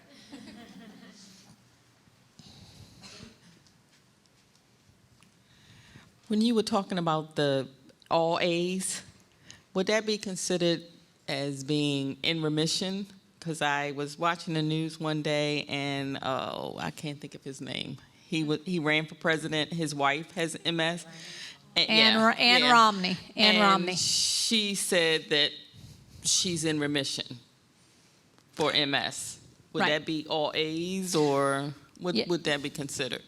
So remission means that you, in the purest sense of the word remission, you are free of disease. Persons who are in remission of cancer, they have no evidence of cancer. So remission of MS would mean that you have no new lesions, no conversion of lesions to bigger or dark holes, that you have no disability, and that you're not having relapses. That the only time that you think about MS is when you're taking your disease-modifying therapy, or if you have certain symptom management therapies, that you take those and then you don't bother with those symptoms.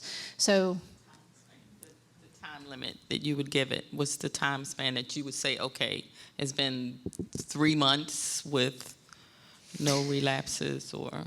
okay, so when I gave the example of a person with cancer being in remission, that's no evidence of cancer. And we say that persons are cured of cancer when they don't have cancer for 5 years. There's no cure for MS. And so if you go 5, 10, 15 years and have no evidence of disease activity, then your drug is doing a good job. Not that you have been cured of MS and, okay, it's 10 years down the road, I can go off my disease-modifying therapy. Because guess what? That will come back to bite you. Because what's keeping you in remission is that therapy. You still have MS, and when that army is not sequestered and or tamponed, that army will come back. Good question. Who's next?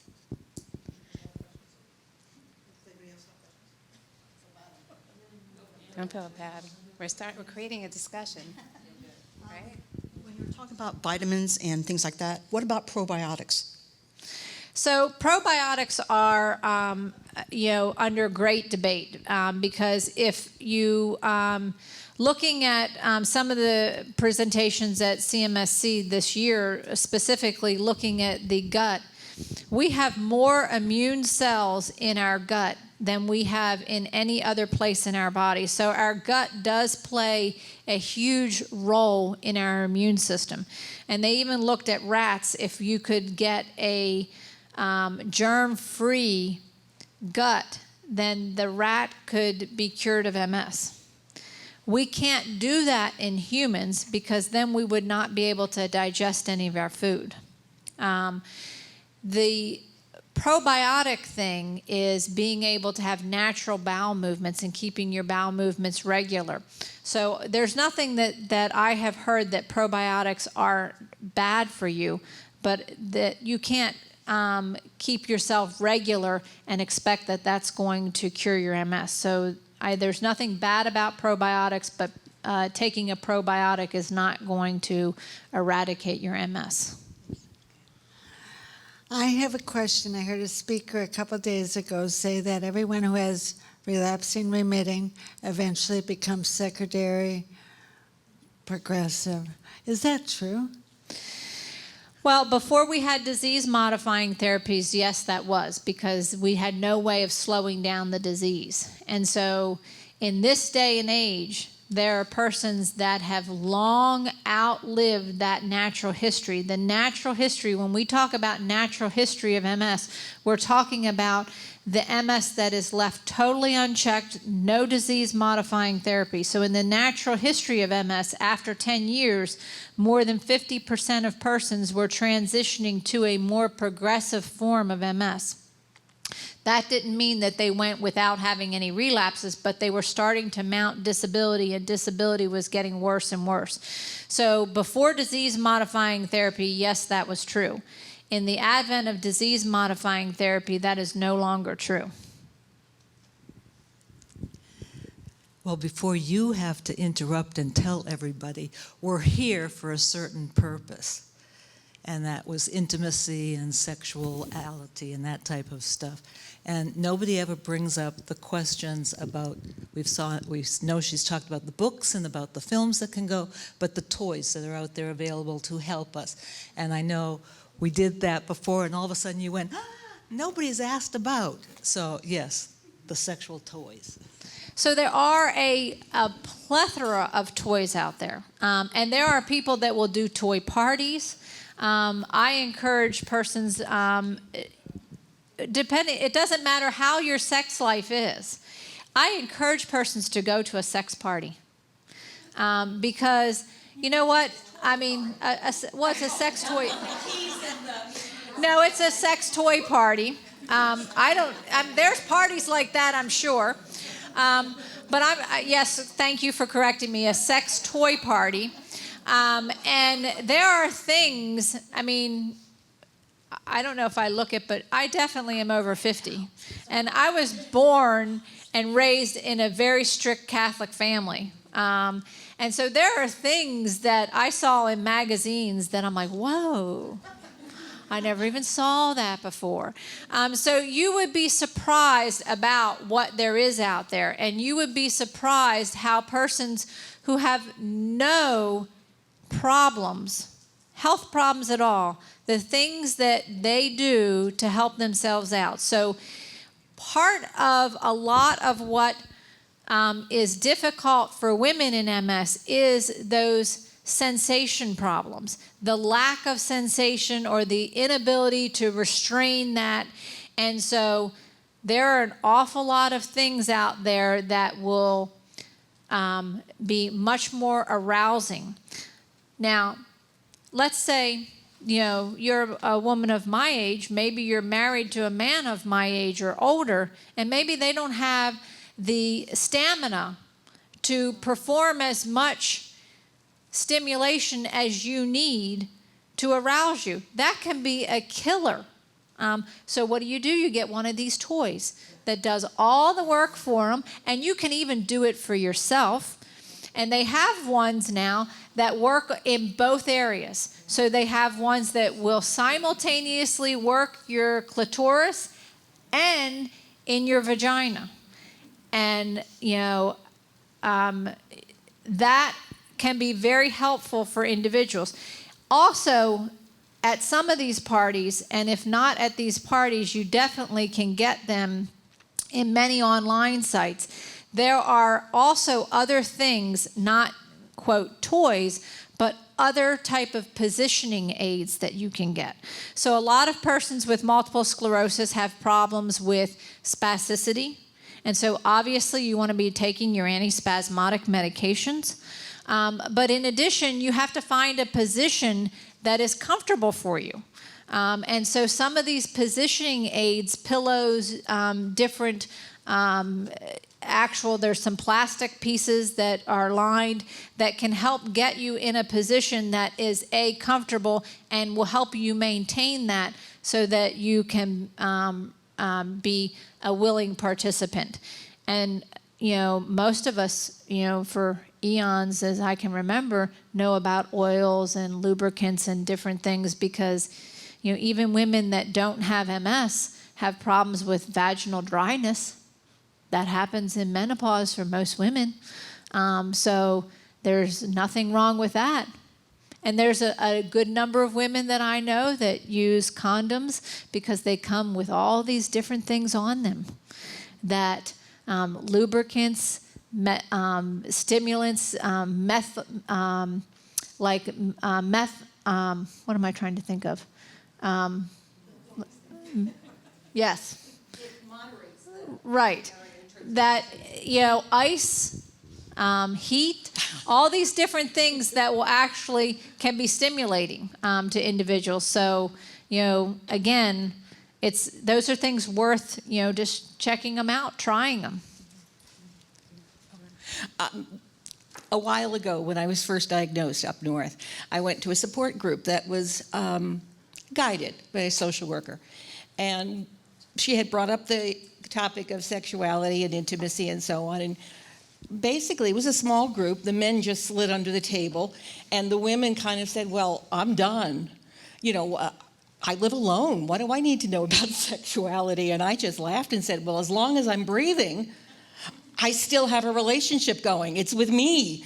And it was pretty amazing. But it's true. We just need to be comfortable in our own skin. There is nothing wrong with masturbation. Yay, let's hear it for... There is nothing wrong with that. So, again, a good number of persons will body map on themselves. Called the Magic Wand. There you go. Yes. Magic Wand by Hitachi. It's been around about 40 years. 40 years, okay. And it's not for your shoulder.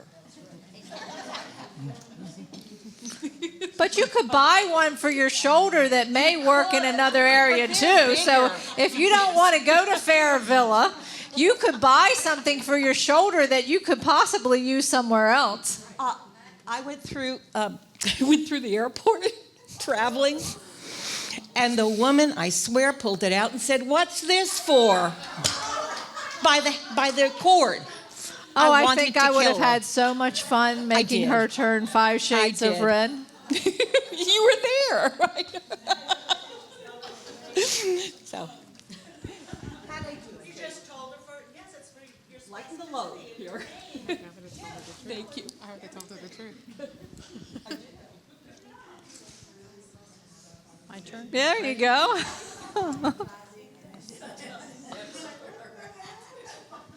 Tell me when I'm ready. Okay. Everybody knows that I'm a single woman here, and I'm going to be an open single woman here. I have been in what I consider rediscovery of my body, and I feel like it's a necessary component because I'm still in that transition of, I used to be always a sexual, sensual woman when I had a man in my life, and yes, I had a man in my life many years ago. But the workaholic in me, and now with MS, it's like now I'm trying to find out what is working, what will work, what are those symptoms. And when you talk about I can't even pronounce Spasticity. it. Yeah, it's like, I think I'm in that self-discovery of before if a man comes in my life, because I don't even know what the word dating means. So, but I'm very open about my MS. But also, many of my friends and my sisters, they know that this has been an up and down journey. And up and down, what do you do? What do you not do? What are you open about? What you're not open about? But there's one thing I do believe. Every woman, me included, has to have a sex life. And you know what? I'm somebody that I'm as independent as you will always get. And I'm somebody that, you know what? I'm not ashamed of that. Not ashamed of it, and I encourage all of us. And I love the fact that the topic has come up. And you're bringing it up the way, and you're opening it up in a way that, and you crying, I don't ever want to see cries on a woman again. Because you know what? That's that confidence coming out when you bring this topic up. And I appreciate everybody letting me share, because Michelle knows I had a tough time a couple hours ago. I had a real tough time. I had tears, I had an accident, and it was the first time I had shame going on, I had tears going on, and I almost did not come in.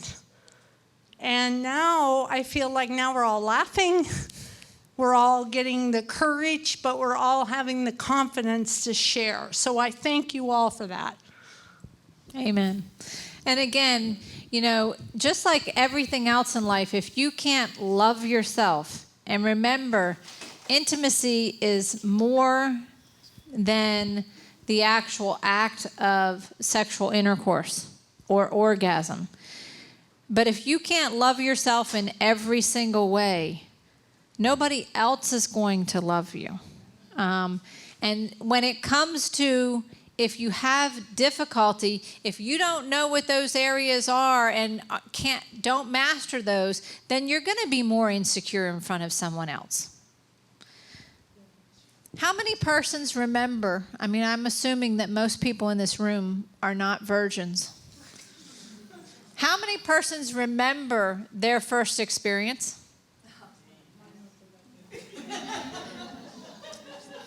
Was it graceful? Was it perfect? Now, how many persons have had a graceful, perfect experience?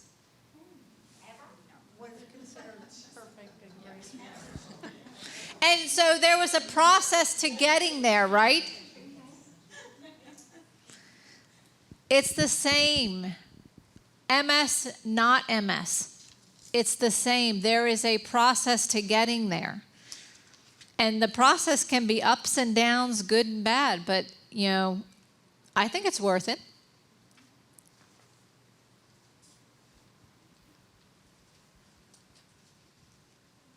Okay, one in the front.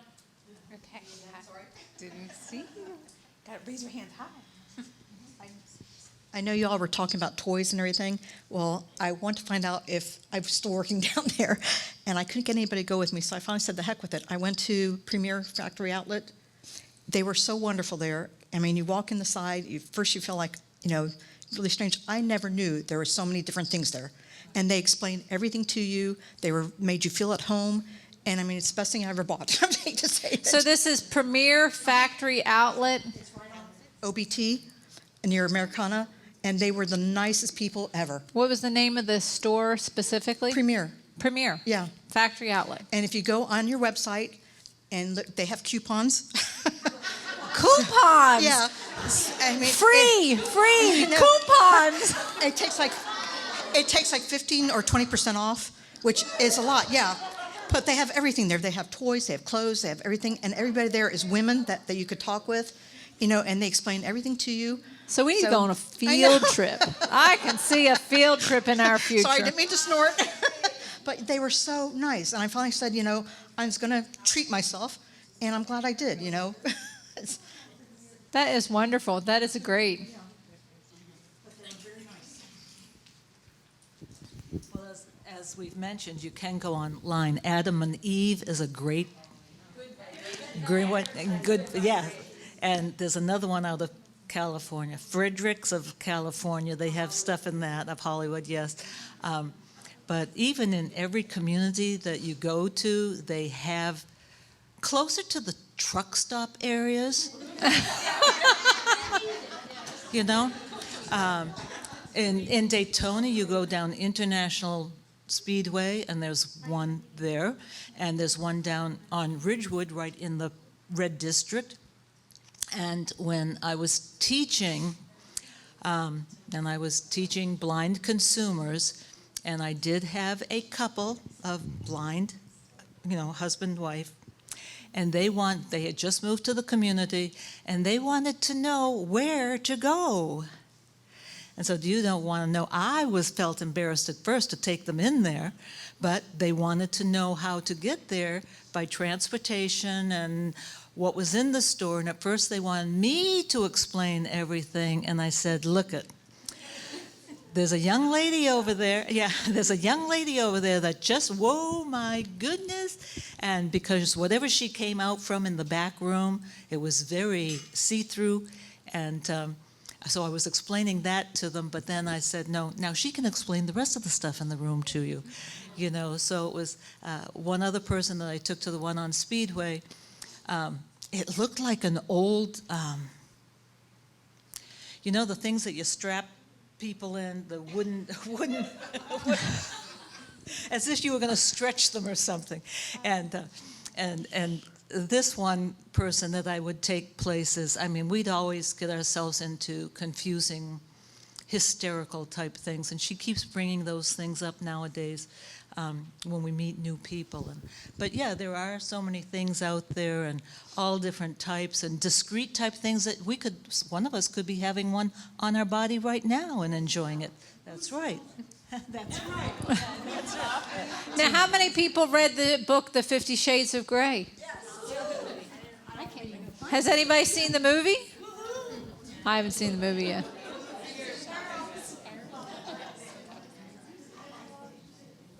I just wanted to add one more thing that I forgot to mention. Years ago, I did home parties for this topic. And yes, I sold lingerie, but where I made and had a lot more fun, and it was always men and women, was the toys. The toys, I kicked butt, and I started a business and everything. And it was just something that, it was fun, and it's a topic that you have to be and have your courage to bring up. But yeah, talking about it and being open about it, it's key. Well, we all got here because of a relationship. I don't know it any other way. I mean, there are other ways, but most of us got here because of a relationship. I'm going to change the topic for a moment to the children. I recently had the opportunity to interview David Osmond in Indianapolis. And we talked about his father being an MS patient. And he has recently, not so recently, 10 years ago, been diagnosed with MS. And I asked him how it feels growing up with a parent who has MS.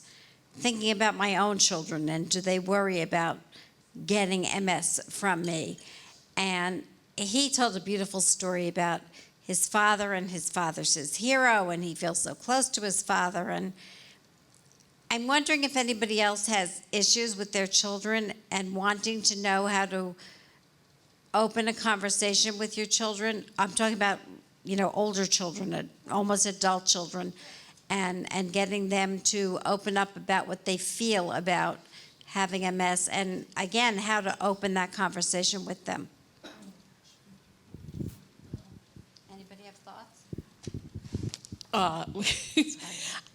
I'm not sure that I can answer that question, but the first part of what you were saying, relationships with older children.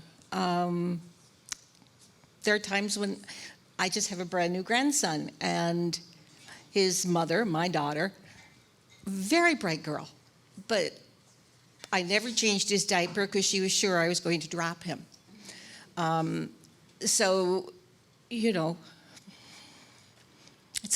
It's very upsetting, it's very saddening, and I give up after a while. They have the opportunity to go and learn, to go to meetings in their parts of the world where they live. No. My older daughter did, when I was in California, she did an MS walkathon, and Finnegan was an infant at that point, and his stroller said, "I'm walking for my grandma." So it was that, but then it sort of stops abruptly. I don't know what to say, but it's very, very difficult. They get their information from the outside world just like we get information. And I think it comes out of fear. So what ends up happening is they take care of their small world very closely so that by accident you don't do anything harm to disrupt their balance and harmony. But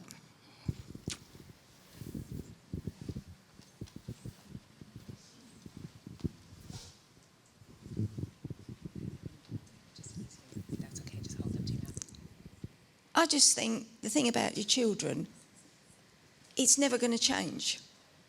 I can remember when my grandson, or my first grandson, was, 4 months old, and I said to my daughter, "Oh, I'll change him for you." "No, it's all right, Mum. Don't worry, I'll do it." I said, "Well, I do know how to do it." She said, "Yeah, I know, but I thought you might be embarrassed, Mum." "Why would I be embarrassed?" She said, "Well, his bits are different." "Yeah, I worked that one out. He's got the same bits that your dad's got. How do you think you got here?" Oh, so you haven't got a problem with changing him?" "No, No, I've not got. I haven't got a problem changing him. Oh, I thought you might get embarrassed. No, but I'm more embarrassed the fact that you think I'm going to get embarrassed. I'm still your mother. You know, that's academic, but don't kind of second guess me. Just take it for what it is. I mean, I've got you there, okay? So, you know, I didn't have anybody showing me what to do. Well, I didn't. I mean, I've got no sisters, brothers, nothing. I mean, I've got parents, obviously grandparents, but I think your children do think that you can't do things, that you still need them to help you how to do it. I mean, as far as MS goes, my kids, if it was a case of, we'll do a blood test on you and we'll tell you whether or not you might develop MS. I mean, my kids have turned around and said, don't want to know. If we get it, we get it. Not going to second guess anything, Mum. Nothing at all. So, as I say, as far as your kids are concerned, they think they're helping you. Just go with it. There's nothing else you can do. Nothing at all. You know, and some of that is common in persons who are healthy. You know, so I'm a grandmother now. And my granddaughter is, you know, beautiful, but her mother and fathers think the same of me, and I'm a nurse. And I used to work way back when in a nursery, in a NICU. And so I can change diapers, and I know all about feeding, but, you know, every time they come over, I learn all over again because only they know. So, I mean, some of that, you know, try not to personalize. But I think that opening up the conversation about how you feel and what do you think, and trying to get your children to, because it may, I don't know if you asked David how many times he tells his father what a hero he is versus how many times he protests it to the rest of the world. Because isn't that, you know, how many times have you talked about the strength of a loved one, but then how many times do you actually tell that loved one that? And so, again, I don't know that he shares that with his father as much as he shares that with everyone else. And by the way, his father has primary progressive MS. His father is Alan Osmond. He's the nephew of Donnie and Marie. And I have my picture with him. One thing that I notice about people that have MS, I have MS, I've been diagnosed for 2007. We give up hopes and dreams. You can't do that. We don't set goals. We need to set goals. Because when you put limitations on yourself, you can't achieve anything. And that's one thing that I said this year. There's no limitation, and no one's going to put limitations on me. I opened up a female support group. We meet at a ranch once a month. You girls are always welcome. I'm a little jittery. But it gave me hope this year. I lost 60 pounds because I wanted to ride a horse. If I'm 47, I would have never thought in my entire life that I would want to ride a horse. But I set a goal, and I achieved it. And eating, it makes a difference. This morning I had, in the noon, about 12 o'clock, I had Chinese food. I feel like crap. Salt is the worst thing you can do. I became a vegetarian. I eat very, very healthy. I think they can tell. But don't set goals, little goals, and achieve them. When you achieve a goal, you're going to feel so great. That's all I have to say. I mean, so where's this ranch, and what time do you have your support group meetings? My first support group is going to be June 20th, and it's going to be on Dean Road. It's called Wendover Lakes. And I was blessed for this lady to open up an organization for me and my girls so that we can ride. It's an amazing feeling to do hippotherapy. I know a lot of women, we suffer from depression, And I don't know what it is, but those endorsements, those horses release, you feel great. I mean, you're in the wilderness, it's you and a horse, you build a relationship. It's an awesome feeling. If you want, you can give me a number and I'll text you the invitation. But don't give up your dreams, don't give up your hopes. Because you know, we just got MS, we're not gonna die from it. And don't let anyone put limitations on you, no one. If you have a good day, you do good things. If you have a bad day, you stay home and you relax and enjoy life. Because life is too short, and that goes for anyone with any disease. Don't give up your hopes and dreams. I know I did, but not no more. God bless all of y'all. Amen. Guys, we're at a point of one more question, and then we have to kind of wrap it up, okay? So anybody else have a question?